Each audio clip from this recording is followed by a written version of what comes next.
Hoje o Entre Linhas teve o gostinho especial de conversar com um dos radialistas e jornalistas esportivos mais queridos de Minas Gerais, Emanuel Carneiro, o homem da Rádio Itatiaia.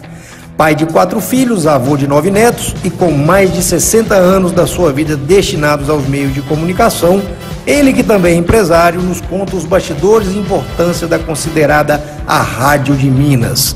Do início da sua trajetória, ainda bem jovem, aos 13 anos de idade, até a sua estreia atrás dos microfones e a consolidação como respeitado comunicador.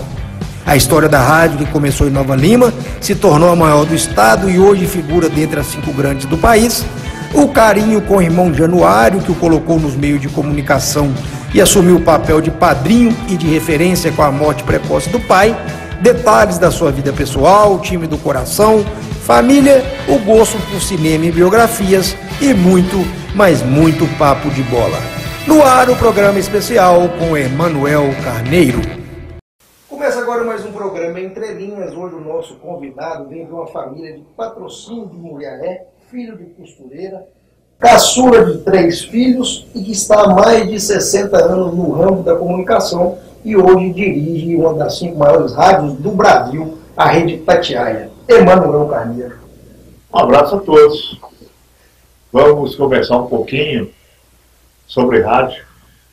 Eu gosto muito e sabendo que essa imagem vai ser divulgada numa região que é muito importante para nós da Itatiaia e para Minas Gerais, que é a região de 7 Lagoas. É um prazer muito grande estar aqui. Você é uma lenda viva da rádio. Agora, me lembrando do começo do rádio, de ter ido fazer um clássico Bela Vista Democrata 7 Lagoas e ter assistido aqueles bons times do Democrata que tinha o Rui Mãozinha no meio campo, Genuíno, Pedro Luiz, que deixou saudade. Espero que ainda, não muito tempo mais, o Democrata Jacaré possa voltar a encantar os gramados de Minas Gerais, porque o estádio está pronto, só falta o time. Itatiaia, com seus 66 anos, você mais de 60, aí atuando na comunicação, junto com a Itatiaia. Viu muita coisa? Bom, a história pode ser resumida da seguinte forma. O meu pai morreu, ele morreu cedo e eu era também muito novo. E eu tinha 13 anos de idade, já ia para futebol, ia à Rádio Itatiaia, que estava começando com meu irmão, o fundador da empresa, o Januário Carneiro, cuja foto está aqui, o retrato está aqui acima da gente, e vai ficar sempre acima, porque continua sendo o nosso chefe espiritual, mas eu já gostava muito de rádio, de comunicação, lia jornal, revista, e eu comecei a trabalhar na Itatiaia, sendo office boy do Januário Carneiro. Levava documento no correio, fatura, recebia, pagava, e aí, eu sendo office boy, foi bom porque eu conheci muito Belo Horizonte, os atalhos de Belo Horizonte, conseguia pagar cheque ou conta, depois que o banco estava fechado, dava uma volta por trás, você aprende a manha. O office boy é uma profissão, é um começo de carreira muito importante. Bom, e aí eu fui ganhando etapas, passei a ser anotador de programação, passei a ser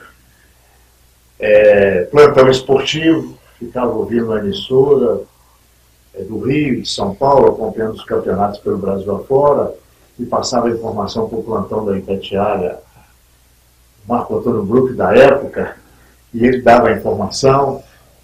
E ia também para futebol, puxava fio, vestiário. Eu fui gostando muito da carreira. E era o caminho natural, acabei sendo locutor aos 17 anos de idade. Esperei a voz ficar mais firme, porque você tem uma fase na vida que a sua voz varia. Você tem ao mesmo tempo um pouquinho de voz de menino e um pouquinho de voz de homem. Aí eu fui em frente, assumi o plantão esportivo, passei a apresentar programas esportivos, fui redator muitos anos de programas esportivos da Itatiaia e em seguida fui para cargos de direção e passei a trabalhar mais diretamente com o Januário Carneiro. O Januário, que era seu padrinho. Fala, o Januário era seu irmão, Januário, mas também era seu padrinho em todos os sentidos, né? Eu sempre digo o seguinte, que eu fui feliz porque tive dois pais. O meu pai, que morreu cedo, mas deixou grandes exemplos para mim, e o Januário Carneiro, que era 16 anos mais velho do que eu, já tinha uma empresa, e ele me encaminhou na profissão, foi um grande mestre, um grande amigo, já era meu padrinho, e nós tivemos uma convivência assim, de trabalhando juntos, de mais de 40 anos, até que ele morreu. Em 94, já tinha tido um AVC, eu estava assumindo assim, a função de direção da Itatiaia, e daí para frente, vida que segue, a Itatiaia continuou o seu caminho, respeitando muito os valores implantados pelo Januário Carneiro, desde a fundação da Itatiaia em 1952. O programa Rádio Esportes foi o primeiro seu, você como produtor e roteirista? A Itatiaia, ela tinha uma linha de programas esportivos, desde a sua fundação, que mais ou menos se mantém até hoje. E tinha um patrocinador, que era Alka-Seltzer, aquele comprimidinho que se toma para ressaca, chamava-se Rádio Esportes Alka-Seltzer.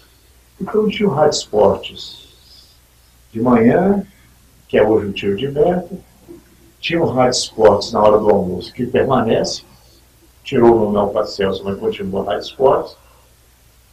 Tinha um Rádio Esportes no fim da tarde, e mais um à noite, que fechava a programação esportiva, que hoje é o apito final. Então se manteve o Rádio Esportes.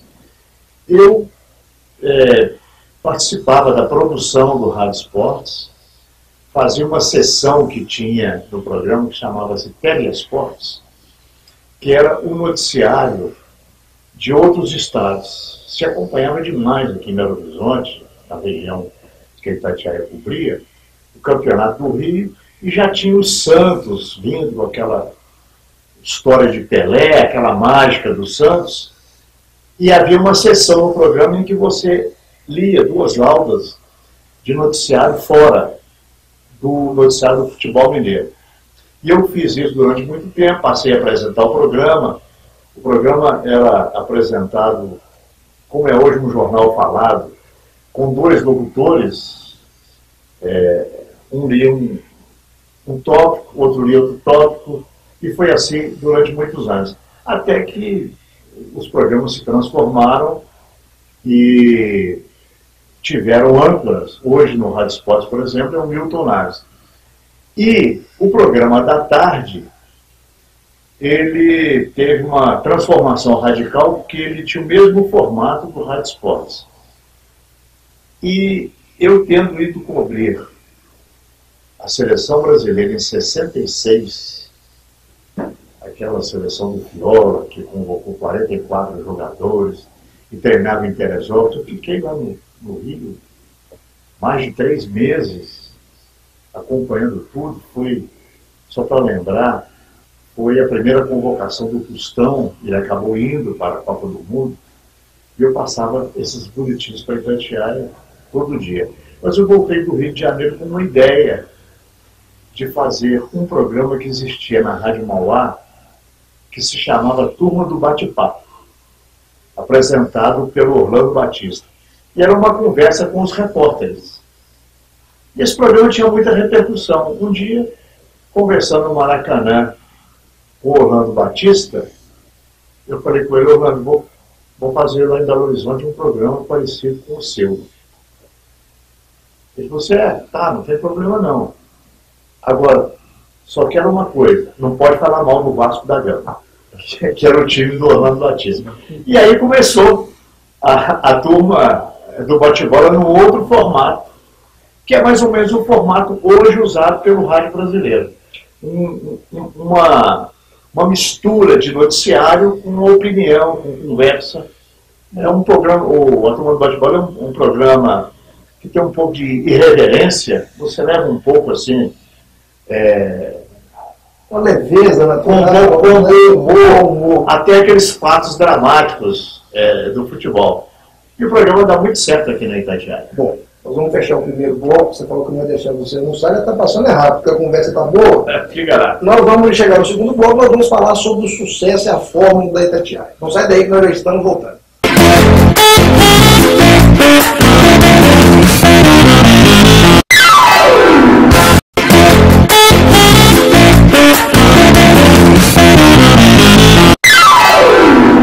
Volta com o Emanuel Carneiro. Emanuel, o que pouca gente sabe é que o nome Itatiaia já veio pronto, né?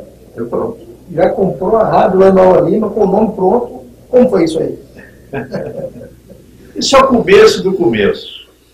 O Januário Carneiro era locutor esportivo em Belo Horizonte, trabalhava na Rádio Guarani, e era também o editor de esportes de um jornal que pertencia à Cúria Metropolitana, chamado O Diário. Era o Diário Católico. E ele, indo a Nova Lima, o que o Vila, nessa época, 1952, 51, ele foi campeão em 51, o Vila era um clube muito importante. E disputava títulos com o Atlético. Foi o Vila Nova dos bons tempos. Depois até o Januário Carneiro se tornou presidente do Vila, foi presidente do Conselho do Vila durante muitos e muitos anos. Eu sou hoje vice-presidente, com muita honra, do Conselho Deliberativo do Vila.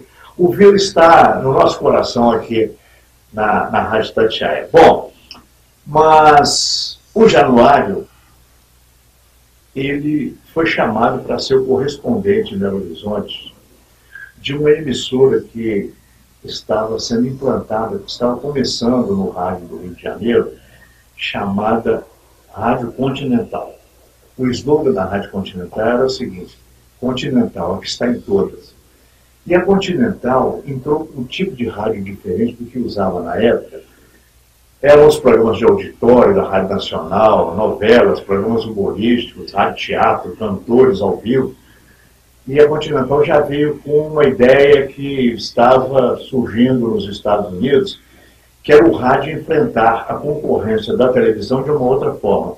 É o rádio indo para a rua. É o rádio transmitindo eventos, fazendo transmissões importantes. Então o Continental transmitia campeonato de remo, campeonato aspirante do Rio, vôlei, basquete e tudo mais. E o Januário passava diariamente um boletim de esportes de Minas Gerais, do que estava acontecendo aqui, para a Rádio Continental do Rio. Ele era o Wellington Campos da época, mas em sentido inverso. Ele passava de Belo Horizonte para o Rio de Janeiro, por causa da colônia mineira no Rio de Janeiro. E o Januário, visitando a Continental algumas vezes, ele ficou com aquela ideia na cabeça de ter uma rádio assim aqui em Belo Horizonte. Belo Horizonte, na época, tinha 3 emissoras na AM. A Guarani e a Mineira, que pertenciam aos diários associados, e a Rádio Inconfidência, que era do governo de Minas. Funcionava na antiga Feira de Amostras, onde hoje é a estação rodoviária de Belo Horizonte. Ideia na cabeça, ele indo a Nova Lima, viu uma oportunidade. Qual era? Tinha um cidadão que montava pequenas emissoras pelo Brasil afora, ele conseguia uma licença nos Correios, que os Correios é que davam autorização para a emissora funcionar, uma rádio com 100 watts de potência, e ele ia montando e em seguida vendia a emissora. Ele fabricava equipamentos e ele montou em Nova Lima uma rádio pequena, muito pequena, que tinha o nome de Itatiaia. Funcionava no edifício Ouro, em Nova Lima. Nem ciscava em Belo Horizonte.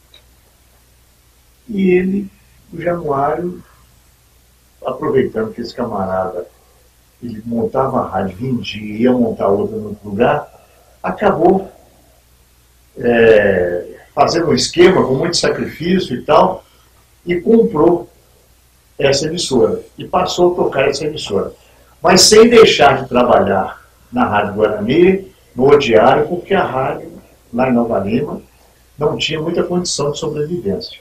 Já era Itatiaia. Mas já tinha o nome de Itatiaia. E, assim, numa grande tacada, ele conseguiu trazer essa emissora, porque você não podia mudar de cidade uma emissora. A emissora era Nova Lima, tinha que ser de Nova Lima. Mas ele trouxe a Itatiaia para ali, atrás do BH Shopping, onde é hoje o BH Shopping, que é a divisa de Nova Lima, que é o povo mais próximo de Nova Lima. E tem uma geografia muito boa. É alto, né? É alto e tudo. Bom, aí veio Itatiaia. Eles até brincavam que Itatiaia falava para o centro e sussurrava para os bairros. Ele conseguiu, depois com muito sacrifício, muita persistência, aumentar a potência da Itatiaia, trouxe os estúdios da Itatiaia para a rua Rio de Janeiro, aqui no edifício Timbuí. Ali depois você pode mostrar o anúncio de lançamento da Itatiaia, ZYV29, 1580 quilociclos, era a expressão da época. Bom, e a Itatiaia veio com uma proposta diferente, fazendo aquilo que as outras emissoras não faziam. E também com valores de ouvir os dois lados, de ser uma emissora independente, não ter vínculo com políticos, com grupos financeiros. A Itatiaia começou a ser percebida, começou a fazer transmissões diferentes. Tinha na época um campeonato de aspirantes. Aspirante era aquele que estava próximo de ser... aspirar um lugar ao som. Um jogador profissional, ou aquele que estava voltando de contusão, aquele que era reserva do time, porque antes, eu estou esticando a conversa, né? Mas, pode continuar. Não, antes você não podia, num jogo de futebol, fazer substituição. Você começava com 11 e terminava com 11, com 10, com 9, se contundisse, tinha que ficar até o final. Não tinha substituição no futebol. E esses jogadores que sobravam iam para o aspirante, iam jogar o aspirante. A Itatiaia começou, esse campeonato tinha interesse e tal, era nas preliminares. A Itatiaia começou a transmitir campeonato de aspirantes. O que tinha de esporte em Itatiaia. E coincidiu também que em 1952, estou falando isso no ano de 52, o Minas Tênis Clube inaugurou um ginásio coberto ali na Rua da Bahia, e ali começaram a acontecer as coisas importantes do esporte especializado. Vôlei, basquete, Minas e ginástico no basquete, Minas e Mackenzie no voleibol feminino, natação. Bom, a Itatiaia foi devagarzinho, muito audaciosa, ganhando terreno. Depois ela aumentou a potência, ela foi apostando em novos valores para o rádio. Essa história da Itatiaia ter sido a primeira a ser a transmissão 24 horas. Também. A Itatiaia tem, assim, exemplos de pioneirismo impressionantes, de uma emissora de rádio funcionar 24 horas por dia. Porque o rádio ia até meia-noite e voltava às 6 horas da manhã. E fazia transmissões assim de longe, transmissões internacionais, fazendo reunião na Câmara Municipal, na Assembleia Legislativa, botando entrevista no ar. A Itatiaia foi para a rua, e criou esse diferencial. Agora, Itatiaia sempre se focou no esporte, Muito. também no jornalismo, e não deu muita atenção para a música. Foi na contramão das rádios tradicionais. Como foi a sua ousadia? Vocês não tinham medo de não cair na popularidade? Não, a Itatiaia tinha música, sim. Antigamente? Tinha. Teve programas sertanejos muito famosos na época, como o Caxangá, com Curió e Canarinho, Sucupira e Rosa Meles, tinham programas na Itatiaia. Teve um programa famosíssimo na Itatiaia de música chamado Telefone Pedindo Bis. De 1 às 2 da tarde, a Itatiaia tocava, esse programa era patrocinado pela companhia Gessi Leve, tocava 14 músicas. Depois tinha um programa de entrevistas e tal, de 2 às 2h30, e de 2h30 às 3, voltava as campeãs do dia. O ouvinte ligava para a Itatiaia pedindo a repetição da música. Esse programa, apresentado pelo Fábio Martins, hoje é professor do UFMG, durante muitos e muitos anos, ele foi o programa mais ouvido na programação esportiva.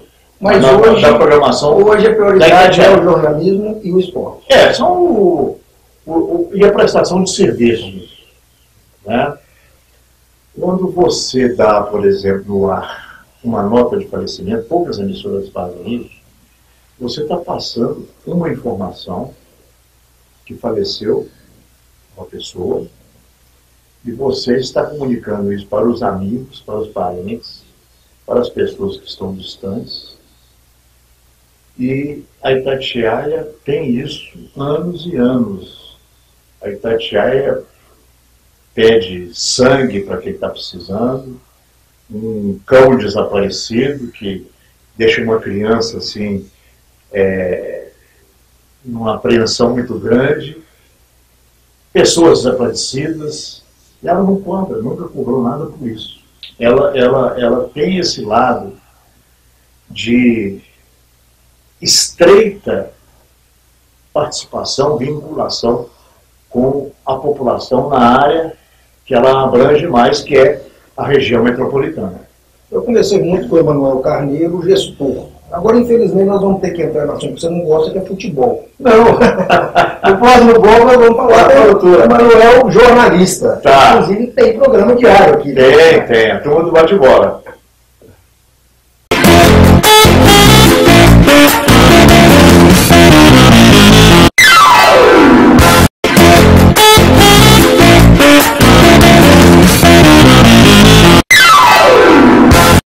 Voltamos com o Emanuel Carneiro, agora eu quero conversar com o jornalista.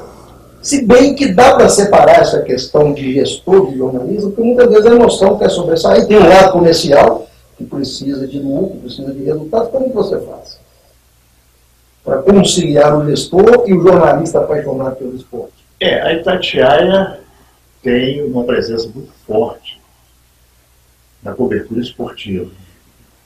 Nós terminamos há pouco uma cobertura do Campeonato Mundial da Rússia, que foi talvez a melhor cobertura de Copa do Mundo que a Itatiaia já tenha feito.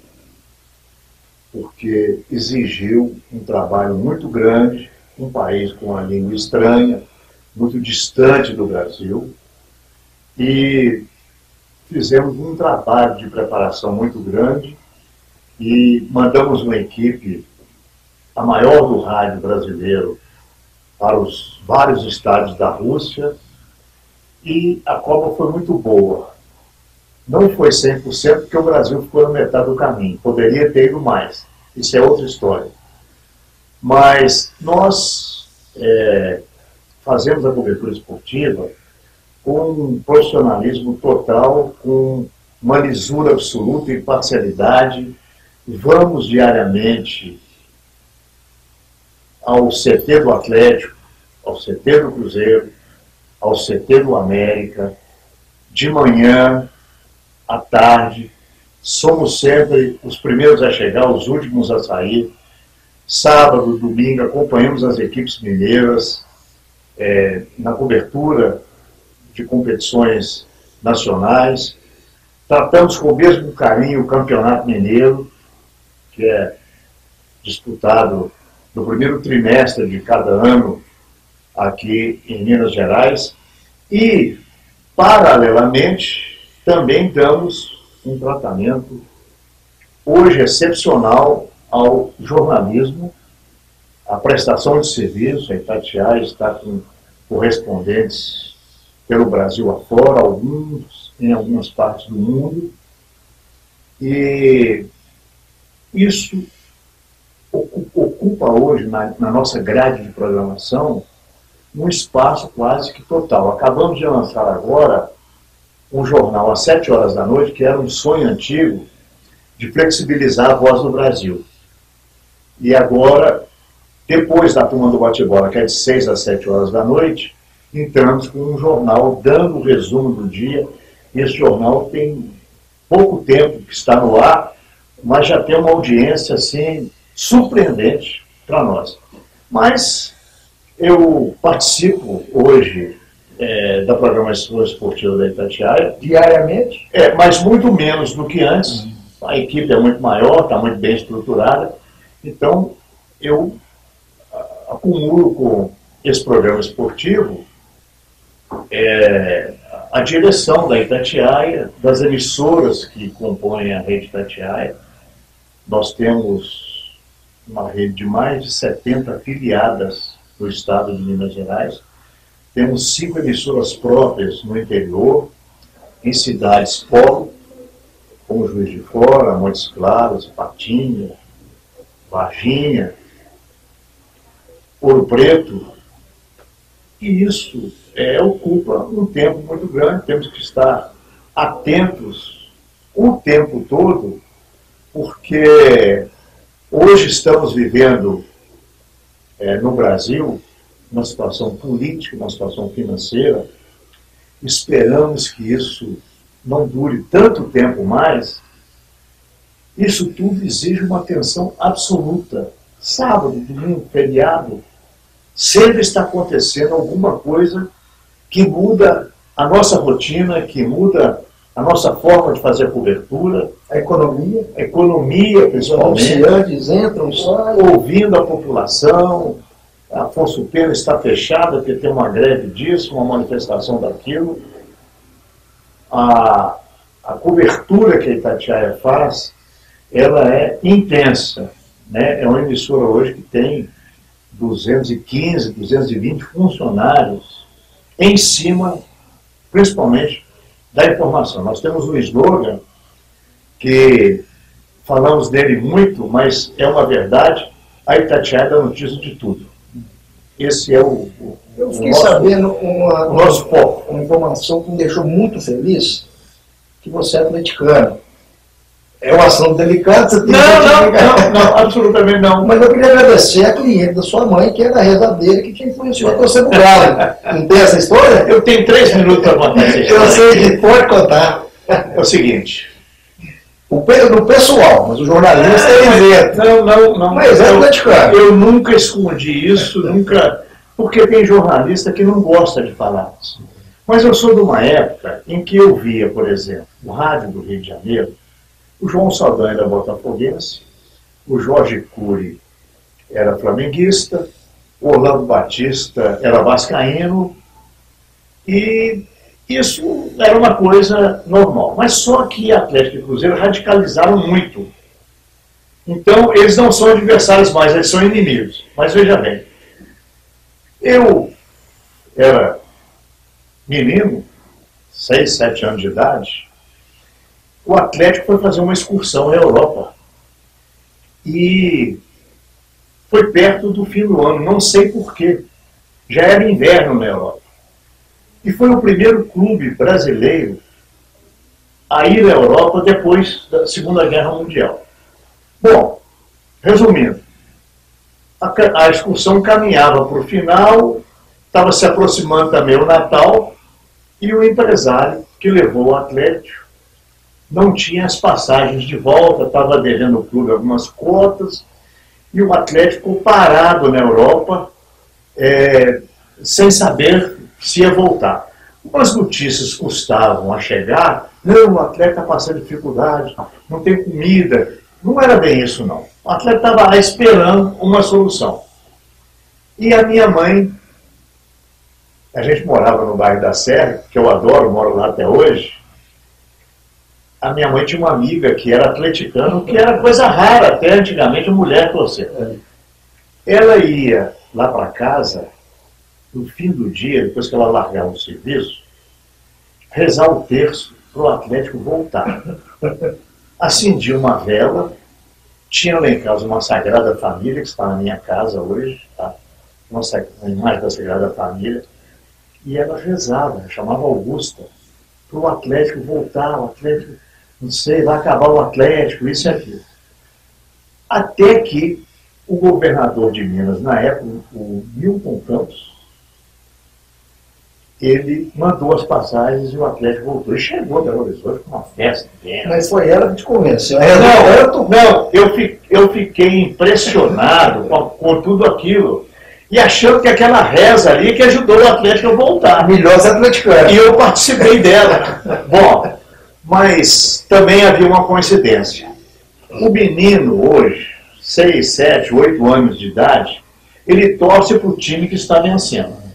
Você imagina quantos e quantos milhares de torcedores o Cruzeiro está fazendo, renovando com essas campanhas que o Cruzeiro está fazendo, ganhando o título. Né? Foi isso que fez crescer a torcida do Cruzeiro. Por caminhos naturais e por coincidência também, nós éramos vizinhos na Serra de 2 jogadores importantes do Atlético na época, o Zé do Monte e o Haroldo Lopes da Costa, que depois foi médico do Atlético e tudo mais.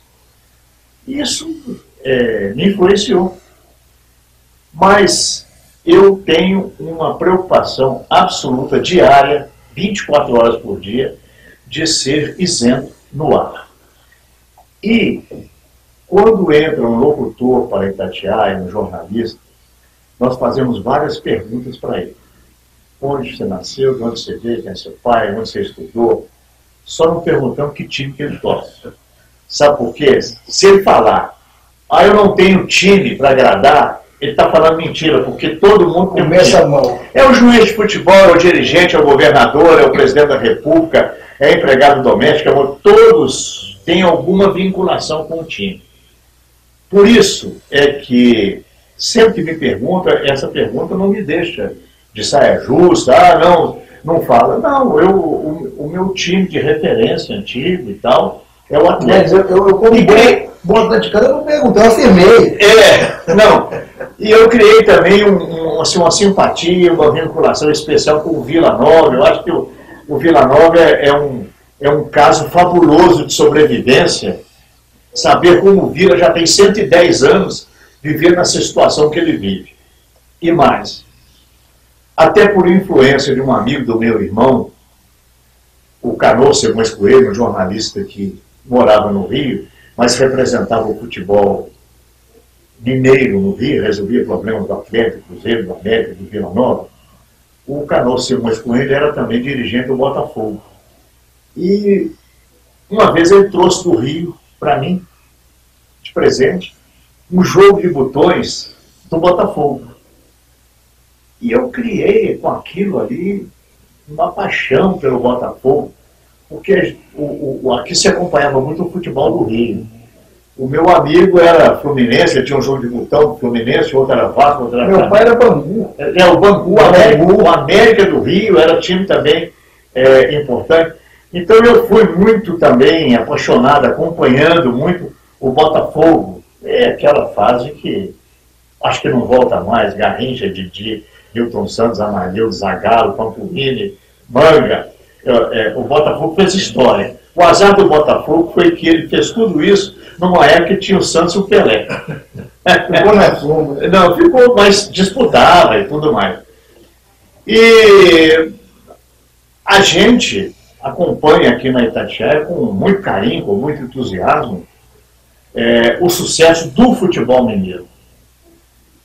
E, por exemplo, eu estou falando para vocês aqui, no dia 9 de agosto de 2018. Ontem o Cruzeiro teve uma vitória magnífica no Maracanã, batendo o Flamengo por 2-0, e eu vibrei muito com a vitória do Cruzeiro, porque ela é muito boa para o futebol mineiro. Eu sei que o atleticano pode ficar meio entusiasmado, não, o Cruzeiro, não, mas é muito boa para o Atlético também, sabe por quê?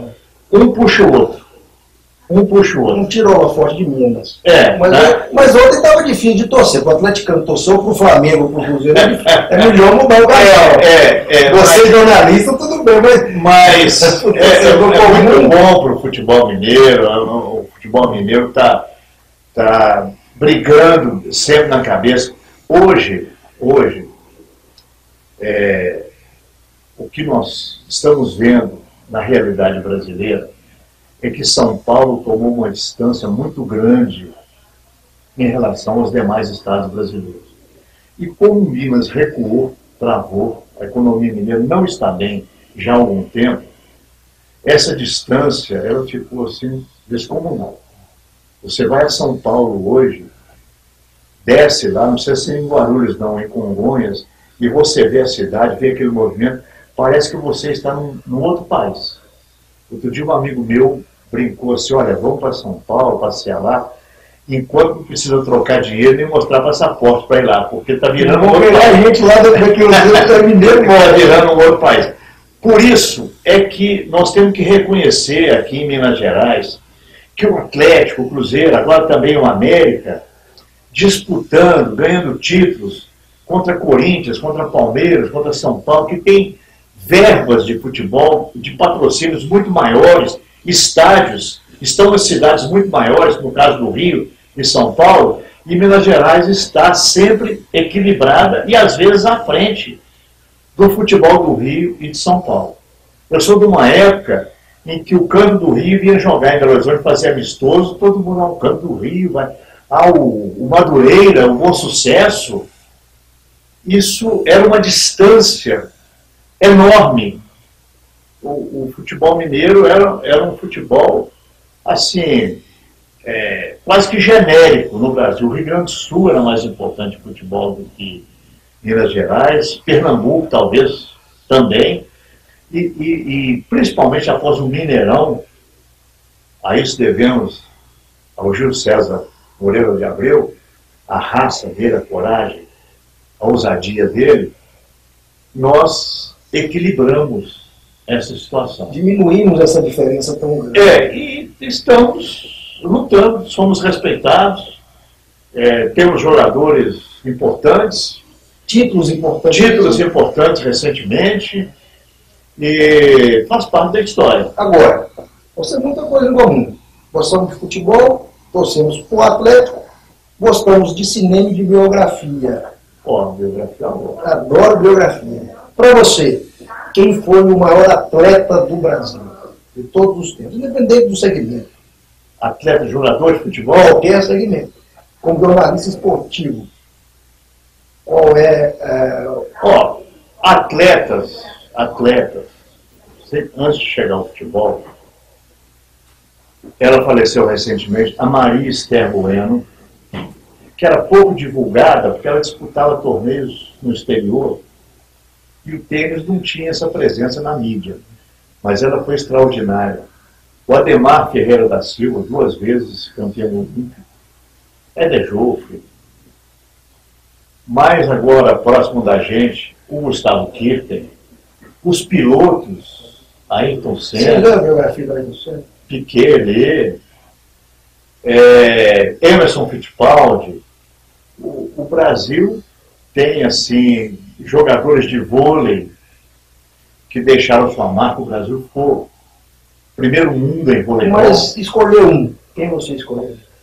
Eu acho que o maior símbolo de todos, embora os argentinos não concordem, foi o Pelé. O Pelé, ele tem números que jamais serão alcançados, talvez por um outro jogador de futebol. De vez em quando aparece um ou outro dizendo que é tão bom quanto o Pelé. Foram épocas diferentes, mas ele teve uma carreira longa, jogou num time muito bom, que foi o Santos, e tem títulos de seleção brasileira e tudo mais. Quando o Pelé jogava futebol, os argentinos inventaram que tinha um jogador argentino que jogava na Itália, chamado Omar Sívora, que era muito bom também. Não, esse é melhor do que o Pelé.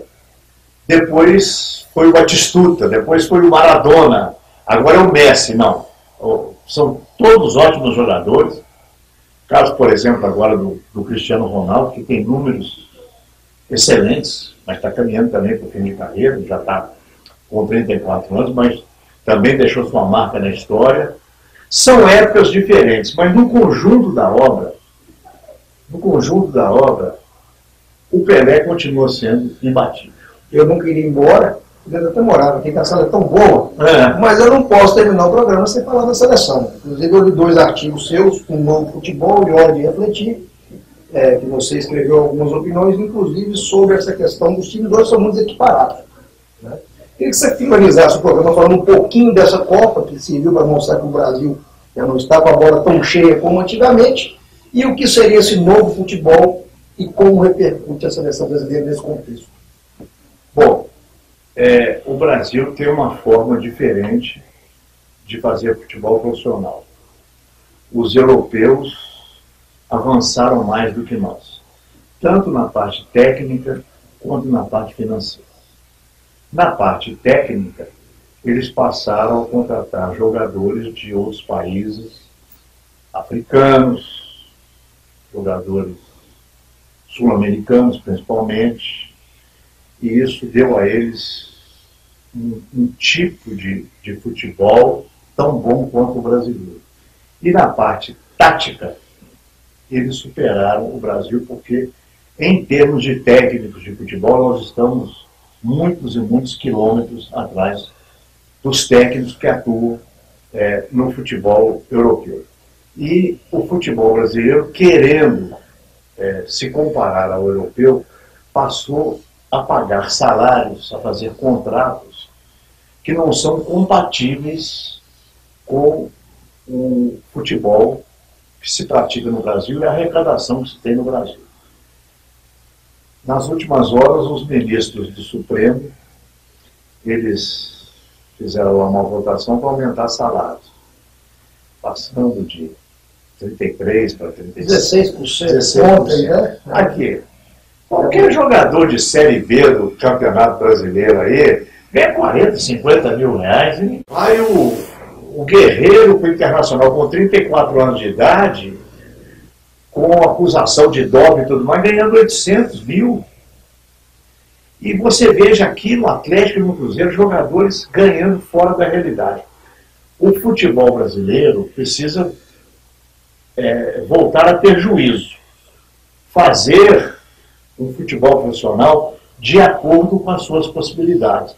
Para não ter que vender qualquer jogador que aparece, tem uma proposta de 2 milhões de euros, sai correndo, isso é bom demais para pagar a folha do mês que vem. E isso está causando uma pobreza técnica nos jogos do futebol brasileiro.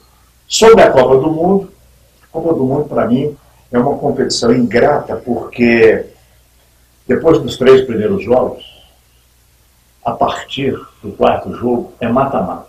E não é mata-mata, não é mata, porque mata-mata é um jogo aqui e outro lá. Não, é um jogo só. São 90 minutos. Mata-morre. Mata-morre. Se não der certo naqueles 90 minutos, você volta para casa. Aconteceu do Brasil contra a Bélgica. Não fizemos uma partida ruim. Poderíamos ter vencido a partida.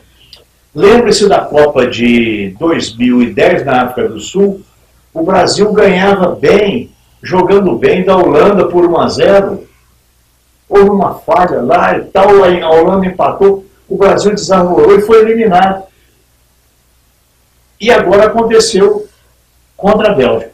Não temos mais aqueles craques, os grandes jogadores, aqueles foras de série de antigamente. Colocamos tudo praticamente no colo do Neymar. E ele não estava ainda preparado, ficou três meses e meio sem jogar, e talvez tenha sido mal orientado. A carga em cima dele foi forte demais, e ele não se deu bem na Copa do Mundo, saiu de lá muito arranhado.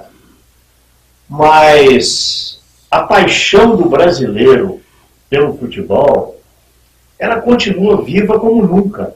Nós somos um país de futebol, de milhares e de milhares de atletas que podem ser formados nas divisões de base.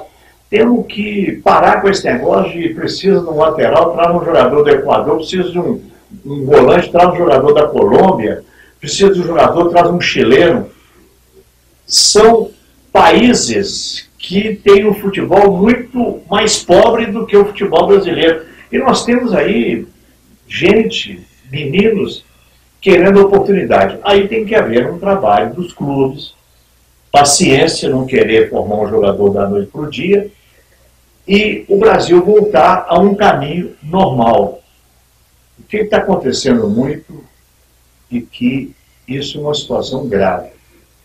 Os meninos hoje no Brasil, eu tenho netos de 10, 11, 12, 13 anos, eles sabem mais a escalação de quem joga no Barcelona, no Real Madrid, do que quem joga no Corinthians, ou que joga no Flamengo, que são os times de maior torcida do futebol brasileiro. Você vê toda hora as camisas aí desses times europeus, e essa Liga dos Campeões da Europa, a Eurocopa, esses campeonatos nacionais na Alemanha, na França, na Itália, isso está muito na cabeça hoje do torcedor brasileiro, está ansioso, esperando recomeçar a temporada europeia, começar o campeonato italiano para ver o Cristiano Ronaldo com a camisa da Juventus.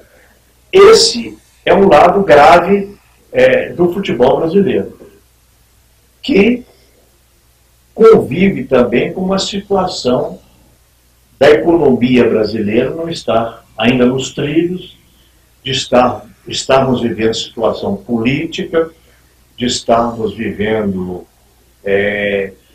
crise econômica, desemprego. Tudo isso está puxando para baixo a capacidade do Brasil de reagir economicamente no futebol. Porque o futebol hoje se faz com dinheiro. Tem que haver investimento, bons salários, não tão altos como estes que estamos pagando, mas um salário compatível com a realidade do futebol brasileiro. É por aí. O Brasil não perde a paixão pela bola. Os estádios estão aí. Ontem o Maracanã estava cheio no jogo do Cruzeiro contra o Flamengo, vai lotar daqui a alguns dias no jogo de volta, vai lotar no Cruzeiro e Santos. Se o Atlético ganhar 2 ou 3 aí, voltar para o Mineirão enche de novo. É a nossa vida, é a nossa sequência. É a cara do Brasil. O futebol é muito hoje a cara do que está vivendo o Brasil. Léo, queria te agradecer 3 vezes. Primeiro pela entrevista, depois pelo que você já fez pela comunicação, depois pelo que você já fez pelo esporte. Não. Obrigado, nem tanto. Você tá... E pela recepção cordial. Deixa eu dizer uma coisa. Eu e a minha família, desde muito tempo, somos pessoas muito simples, muito abertas. Nós não temos nenhum compromisso com entidade financeira, com religião, com clube de futebol, com bancos, com nada que possa influir nas nossas decisões. Nós damos satisfação a nós mesmos, e com muita calma e com muita paciência. A Itatiaia é uma casa de amigos, né? Por aqui passaram vários, dezenas de comunicadores, de locutores, que deixaram sempre um tijolinho a mais aqui na nossa construção. Por isso é que eu estou aproveitando a oportunidade para agradecer o retorno que nós temos de audiência, do reconhecimento que a Itatiaia tem junto ao seu público, e vamos tocar a vida com toda honestidade possível. Aqui na Itatiaia, nós, da direção, nunca tivemos candidato político e nunca tivemos emprego público, nunca andamos em carro oficial e mantemos sempre uma distância bem de bom senso da Prefeitura, do Palácio da Liberdade, do Governo Federal. Nós queremos ter a nossa cara com uma credibilidade junto ao público, que é talvez a nossa maior força. Aquilo que mais representa a Itatiaia, ela ser uma emissora verdadeira. Podemos errar, claro, erramos, mas com a melhor das intenções. Muito obrigado a todos e obrigado à região de Sete Lagoas pelo carinho de sempre. Afinal de contas, aqui na Itatiaia se vende anúncios, não se vende opinião. Não é? Tá bom. Um abração. Fechamos mais um programa Entre Linhas. Te espero na semana que vem com um novo convidado especial. Até a próxima.